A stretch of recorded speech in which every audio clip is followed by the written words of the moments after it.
Hello and welcome to Solutions for Joint Degeneration and Tears, the Regenerative Medicine Revolution. This presentation is designed to answer some questions you may have about regenerative medicine and the use of PRP, Wharton's jelly, and cord blood. In this clinic, we use a team approach that is results-driven. The team is focusing on results, and it's an integrated medical team approach. Integrated means different medical licenses working together to get the best outcome for the patient.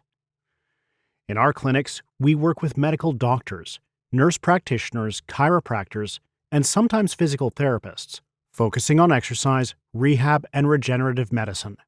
Sometimes we also offer weight loss and nutrition programs as well. Our focus is on results, and our purpose is to help as many people as possible who suffer from shoulder pain, such as rotator cuff injury, bicep tendon tears, and joint degeneration. Elbow pain, such as tennis elbow or chronic sprain or strain. Hip and back pain, including bursitis, arthritis, and even failed back surgery. Knee pain, mild to moderate osteoarthritis, ligament tears, meniscal tears, and many times patients who are trying to avoid knee replacement surgery. Even foot pain, such as plantar fasciitis, Achilles tears, and arthritis. So, you may ask yourself, is America healthy? We make up 5% of the world population and spend more than the other 95% of the world on healthcare every year combined. We consume 75% of the world's medication. One of the things that we do in this country that doesn't make a lot of sense to many people involved in regenerative medicine is that we treat symptoms. In fact, we've even made it so that symptoms are the target of our care plans in many clinics in this country. The standard of care says if someone has pain, give them a pain reliever. But the problem with this approach is symptoms are very unreliable when it comes to trying to figure out if you have a condition that's worth treating or not. For example, if we were to look at a disease timeline and try to assess what would happen to a person as they went through a disease process, the start of the disease is on the left side of the screen. Then, the events that occurred during the disease are throughout that dotted line. The end of the disease is on the right side of the screen.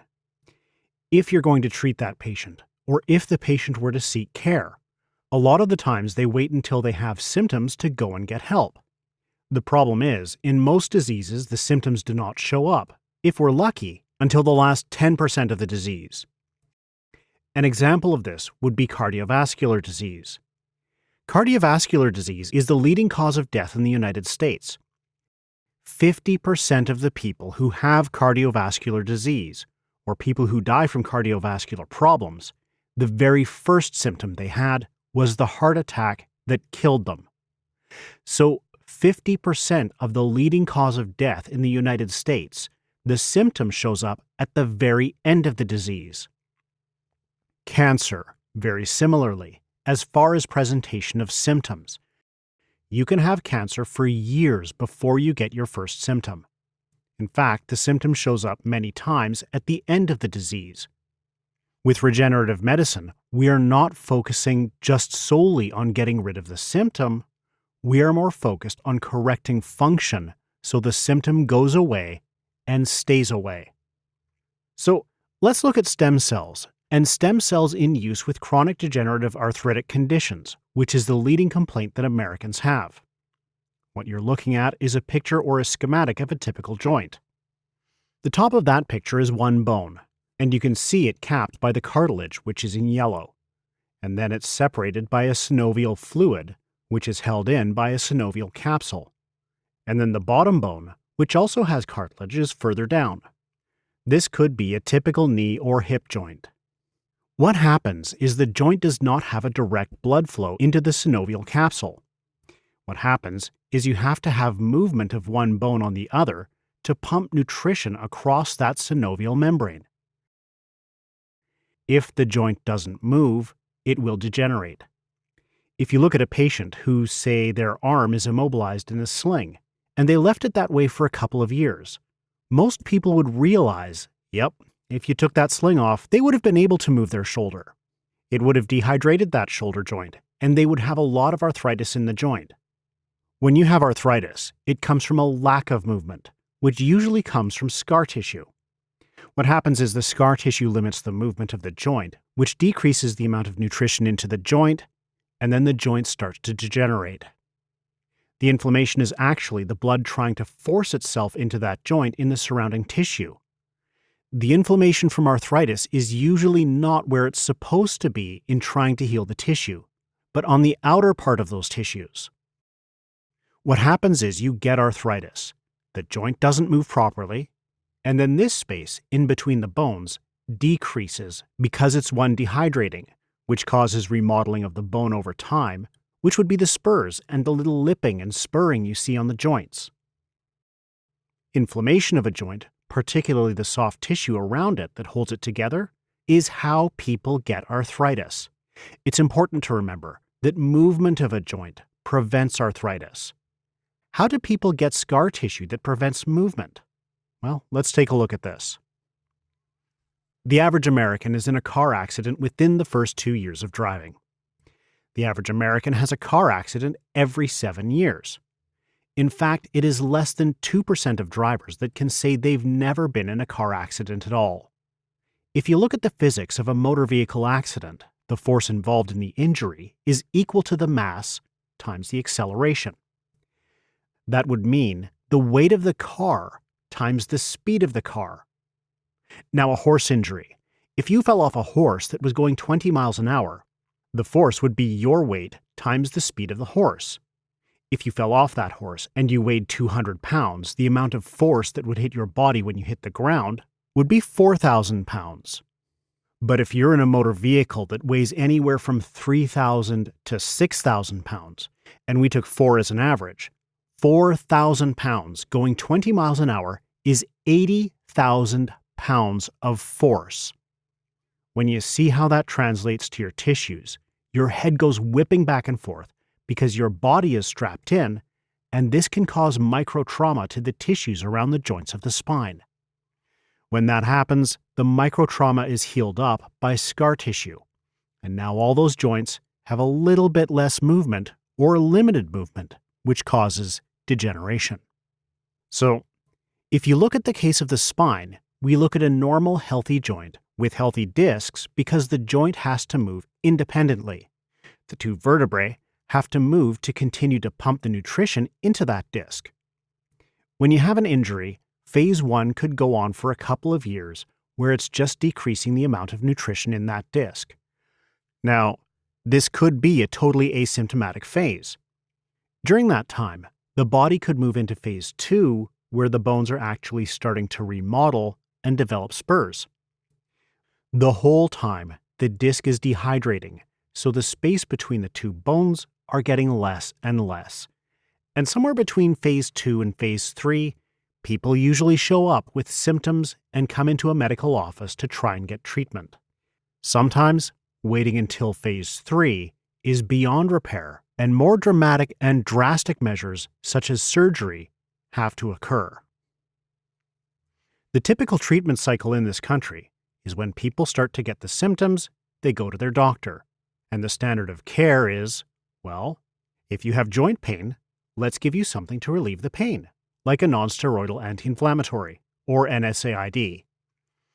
Then if you get the same or increased pain, because eventually that will artificially stop it, but your body will keep trying to heal so the pain will come back. Then the doctor prescribes stronger nonsteroidal anti-inflammatories or even pain relievers. As time progresses, he may order x-rays, and that's when he discovers, oops, well, we've got arthritis. Let's do some cortisone injections, and then it gets worse, so the doctor will order an MRI. And eventually you become a candidate for arthroscopic surgery or full replacement surgery. Let's look at this. What about the nonsteroidal anti-inflammatories or the pain medication? What are they trying to accomplish? Well, the purpose is to alleviate pain at the nerve level, or the brain and spinal cord level, or lower pain causing inflammation at the site. The problem is, these drugs do not address the cause of the tissue damage, and thus the tissues continue to degenerate over time.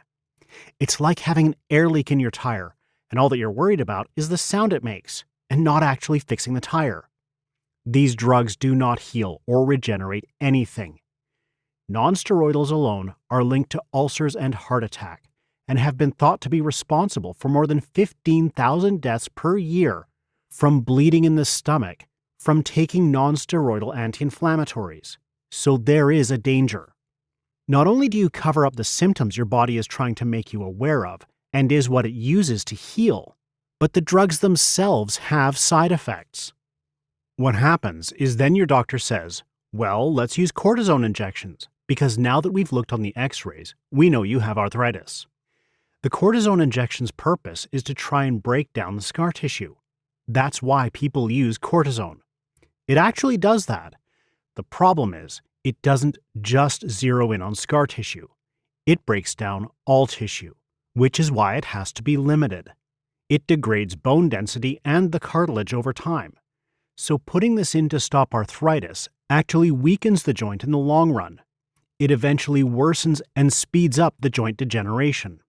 It's only temporary, it's for pain relief mostly, and eventually it wears off. The doctor has to limit it to no more than 4 times because of the amount of damage the cortisone does to the joint. It also can increase and worsen systemic diseases such as diabetes and cause weight gain, and again, has to be limited. The typical treatment cycle now brings you to the point of surgery. And with surgery, these pictures are pretty graphic. This is a picture of an arthroscopic surgery, and you can see the 3 probes that are in that person's knee. Everywhere those probes touch creates scar tissue, and scar tissue will accelerate the degenerative process. The purpose is to try and go in there and clean up some of the debris, and maybe break down some of the adhesions that are in there. But the process of going in there creates more adhesions in the long run, and there's plenty of opportunity for infection. If you look at, say, a knee replacement, now they're opening up the leg, straight down to the bone, and they're cutting off the ends of the bone and replacing it with man-made devices so that you can get some temporary articulation, which usually lasts 10, maybe 15 years max. Then it has to be done again. The potential for side effects and the potential for infection in this type of treatment is dramatic. You can look and see here. This is a picture of a hip surgery, and the tools look more like carpenter's tools than what you'd expect a surgeon to be using. There are problems with surgery, and it should be avoided if at all possible. After surgery, you would have to go through painful rehab to break down the adhesions that may have been formed during the surgery. This can sometimes take months. Also with surgery, the potential for infection is dramatic. When an infection gets into a joint, that joint can start to degenerate at extremely alarming rates and may result in a knee or hip replacement because of the surgery. With regenerative medicine and the regenerative medicine revolution, we take a different approach. Regenerative therapy, and the goal is to try to get tissues that have stem cells to stimulate your body's healing. So, what are stem cells? Stem cells are the primary basic cell template that changes to become cells of all tissues, from bone to tendon to glands and organs. If you look at it in this schematic, you can see a stem cell can actually change into other tissues. For example, a stem cell is a cell that is waiting for an identity. Based on what your body needs, you normally take stem cells and you grow it into, say, a muscle cell, or you could grow it into a skin cell, or into a bone cell, or into a tendon cell, an organ cell, a nerve cell, and it can even turn into more stem cells. This is how your body normally heals. When you're younger, because you have a lot more growing to do, you have a lot more stem cells, and they can reproduce into a stem cell at an infinite rate because there's so much growing that's going on in your body. But the older you get, the less stem cells there are, and the less viable the stem cells are. They have a limitation to how many times they can reproduce the older you get. This is why younger people heal faster than older people. Mesenchymal stem cells are primarily the form of stem cell that is the basic connective tissue stem cell that forms the framework of organs, nerves, skin, muscles, ligaments, tendons, cartilage, etc. So, mesenchymal stem cells are the type that are most desirable when used in regenerative medicine. The way it works is you're trying to accomplish tissue repair. In this picture, you see the blue hectagons are tissues of a certain or cells of certain body tissue. The blue represents healthy body tissue. What happens is, as we get older, we have things happen to us and we regenerate less. So we start to develop dysfunctional tissue, and that tissue becomes more prone to injury and more prone to disease. The use of stem cells is designed to transfer clean human stem cells into your body to help them regenerate tissue. That's the theory. The company we use primarily here is Predictive Biotech, and they use various types of products. But on this chart, you can see there are peripheral blood, which comes from your body, and that would be PRP. Or then there's placental tissue, which is amniotic fluid, amniotic matrix, and amniotic membrane. And inside that amniotic membrane, there's umbilical cord tissue and blood. You can get these from other sources, and we'll explain that in a minute. You can also get stem cells from your own body by extracting it from bone marrow or adipose tissue. The older you are, and the less healthy you are, the less likely these sources from your body are designed to work. Peripheral blood tissue, or PRP, would be extracting your blood and concentrating the platelet-rich plasma so that you can inject that back in to stimulate your body into a healing process. But it's not likely to help you increase the amount of stem cells in your body. So let's look at how this program works. Wharton's jelly is the jelly that's in the umbilical cord that surrounds the blood flow to and from the baby from the mom's placenta. If you notice, the Wharton's jelly is loaded with cells, and those cells are, among many things, stem cells, particularly mesenchymal stem cells. The Wharton's jelly is the richest source of mesenchymal stem cells anywhere in the human body, and they're so rich in it because the baby is using stem cells constantly to grow its body. Now, the amniotic membrane is the barrier that protects the baby from the mom's immune system.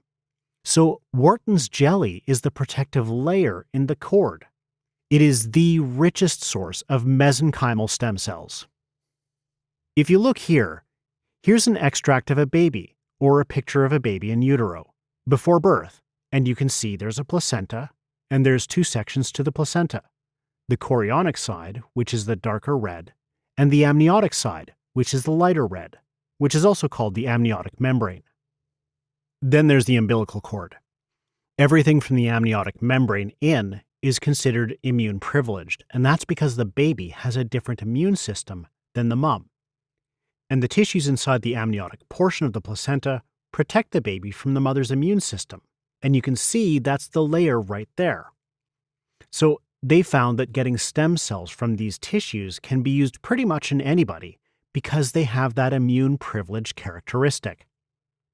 This research goes way back.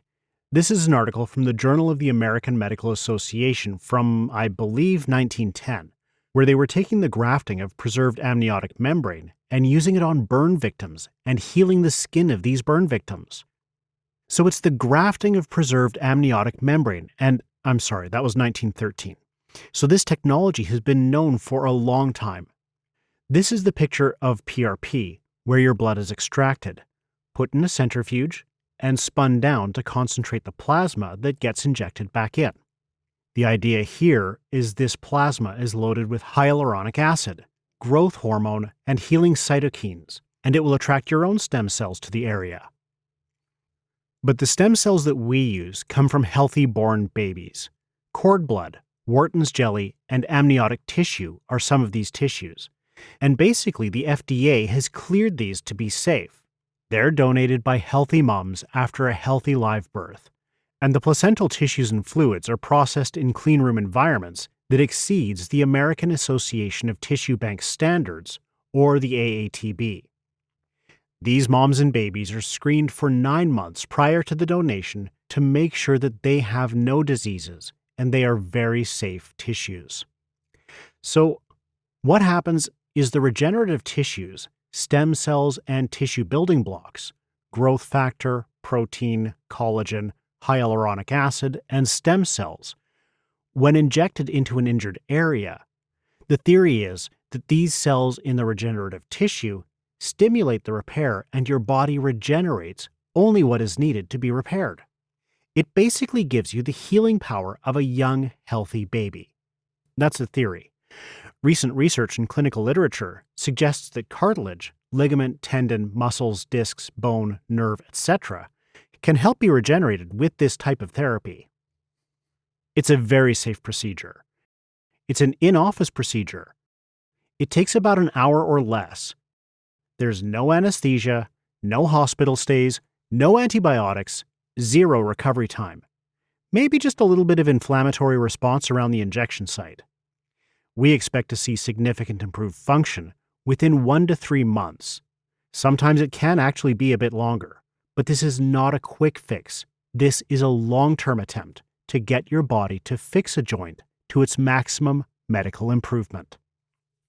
Minimal adverse effects. The typical adverse effects could be mild fever or flu-like symptoms, which usually occur, if they occur at all, in the first 24 hours, and they're gone within 24 hours. You can have an injection site ache or swelling, and some people report a mild inflammatory response for sometimes even a week or so after the injection. That is to be assumed to be the healing process taking place in that joint. Now, here's a couple of clinical stories we've seen. This is a patient who's a female, 43-year-old physician with debilitating right knee pain. She had no history of specific trauma. Over the course of 2 years, her knee pain worsened to the point of not being able to climb stairs, which she had to do sideways, or get out of a car without almost collapsing in pain. This doctor was an avid runner and couldn't even walk upstairs. She stopped all exercises for 6 months due to pain before getting regenerative therapy. She had ligament tears noted in her knee joint on different diagnostic studies and had a history of arthritis.